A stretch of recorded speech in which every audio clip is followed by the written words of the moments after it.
कि मोदी आपके क्षेत्र में जा रहे हैं कल। आप पिछले बार वहां से लोकसभा का चुनाव लड़े थे, इस बार कांग्रेस की टिकट पे बेगूसराय से लड़ेंगे आप?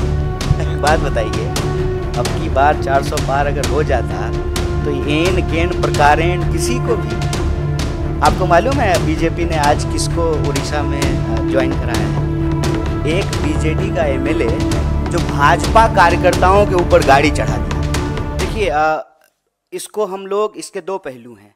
पहला तो कोई अपना घर बार छोड़ करके कहीं और काम करने के लिए क्यों जाता है जब आपको अपने घर बार में रोजगार नहीं मिलता है। जैसे मैं बिहार से हूँ सर, हम लोगों को पढ़ने के लिए, इलाज कराने के लिए, हनीमून मनाने के लिए, काम करने के लिए, हर चीज़ के लिए बाहर जाना पड़ता है। क्यों?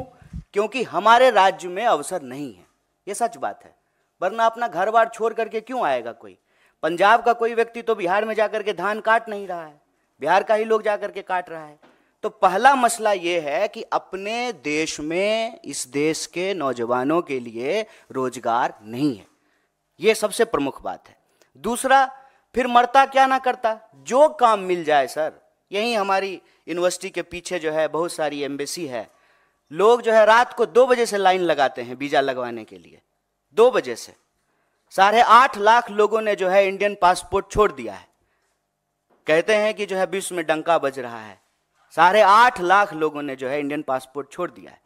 फिर जहां जो काम मिल जाए, और ठेके पे बाहर में आर्मी में भर्ती की जाती है। हमारे देश में नहीं की जाती थी, अब की जाएगी, अभी इसकी शुरुआत हो गई है, तो की ही जाती है।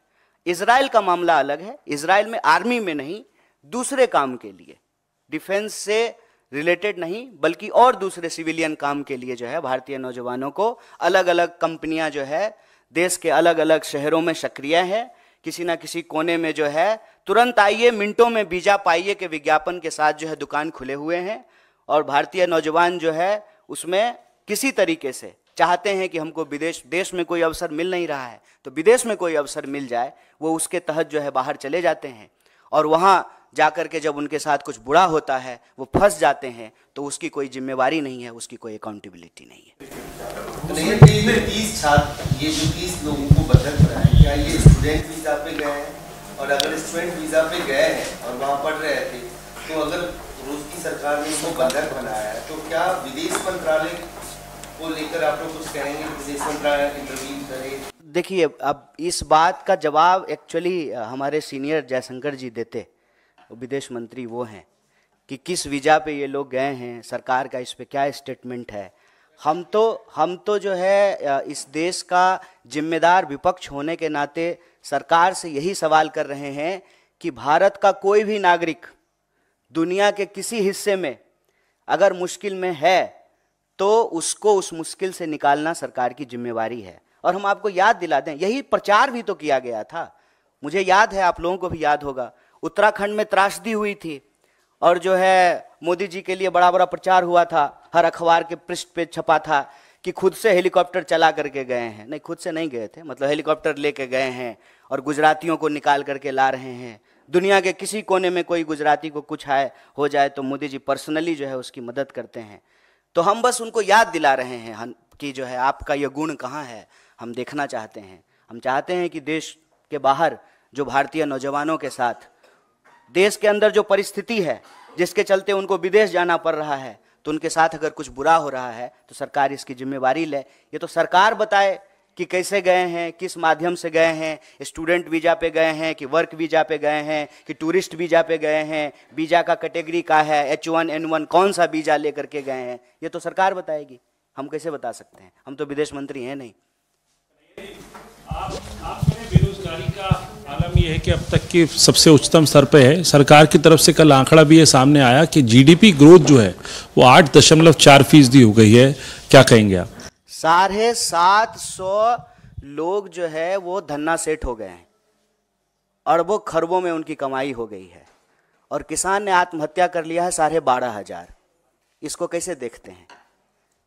जीडीपी ग्रोथ हो रहा है, अच्छी बात है, विकास दर बढ़ रहा है, बहुत अच्छी बात है, लेकिन अगर बेरोजगारी दर बढ़ रहा है तो चिंता की बात है, महंगाई बढ़ रही है तो चिंता की बात है, नौजवानों की आत्महत्या दर बढ़ रही है तो चिंता की बात है, महिलाओं के ऊपर होने वाले अपराध अगर बढ़ रहे हैं तो चिंता की बात है, मजदूरों को अगर मजदूरी नहीं मिल रही है, ईएफओ अपना ही पैसा, आपका अपना पैसा, आपकी कमाई का एक हिस्सा काट करके सरकार के खाते में आपने जमा किया है, और जब बेटी का शादी है, मकान बनाना है, बच्चा को पढ़ाना है, कहीं एडमिशन लेना है, तो पीएफ का पैसा निकालने के लिए जा रहे हैं तो पैसा नहीं निकल रहा है।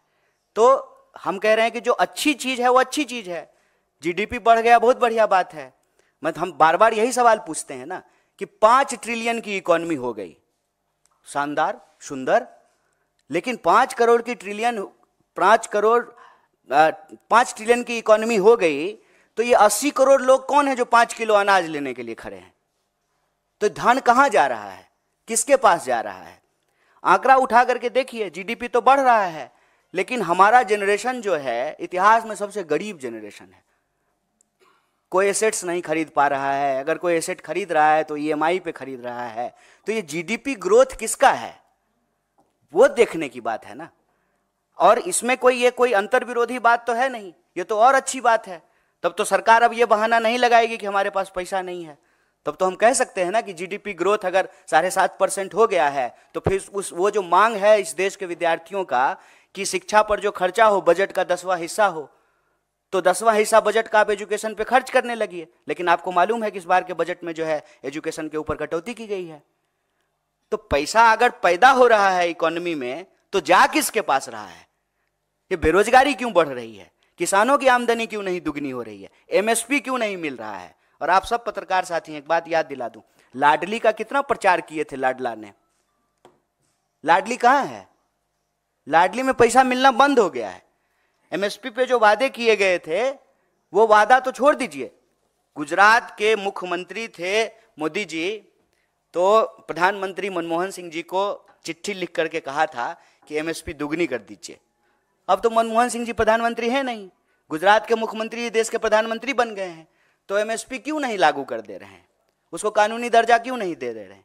इसीलिए जो है किसान आंदोलन कर रहे हैं। नौजवानों की हालत देख लीजिए कि देश के किसी ना किसी कोने में भर्ती समय से हो, एग्जाम टाइम पे लिया जाए, प्रश्न पत्र लीक ना हो, देश के किसी ना किसी कोने में जो है नौजवान और विद्यार्थी आंदोलन कर रहे होते हैं। जीडीपी बढ़ा है बहुत बढ़िया, लेकिन बेरोजगारी नहीं बढ़नी चाहिए। आप यहाँ पर आए हुए हैं तो ये भी बता दीजिए कि जेएनयू में जो हिंसा हो रही है, जेएनयू में फिलहाल हमने देखा कि हिंसा हुई है, उस पर आप क्या कहेंगे? हिंसा कहीं भी हो, बीएचयू में हो कि जेएनयू में हो कि एएमयू में हो, हिंसा अच्छी बात नहीं है। किसी को भी हिंसा नहीं करनी चाहिए। देश में कानून व्यवस्था है, जैसा कि पिताजी जो है मुख्यमंत्री गृह मंत्री हैं, तो लॉ एंड ऑर्डर है। ये तो कहीं भी हिंसा क्यों हो, हिंसा होने की जरूरत क्या है? प्रधानमंत्री ने अपने चुनावी जो जनसभाएं वो ऑलरेडी शुरू कर दी और सीईसी में बैठक चली बड़ी लंबी और बहुत ही जल्द। इसमें कौन सी नई बात है मैडम कि उन्होंने चुनावी सभा शुरू कर दी? वो चुनावी मोड पे ही रहते हैं। 400 पार की बात करिए, आपको क्या लग रहा है कांग्रेस पार्टी? मैडम एक बात बताइए, अब की बार 400 पार अगर हो जाता तो एन केन प्रकारेण किसी को भी, आपको मालूम है बीजेपी ने आज किसको उड़ीसा में ज्वाइन कराया है? एक बीजेडी का एमएलए जो भाजपा कार्यकर्ताओं के ऊपर गाड़ी चढ़ा दिया।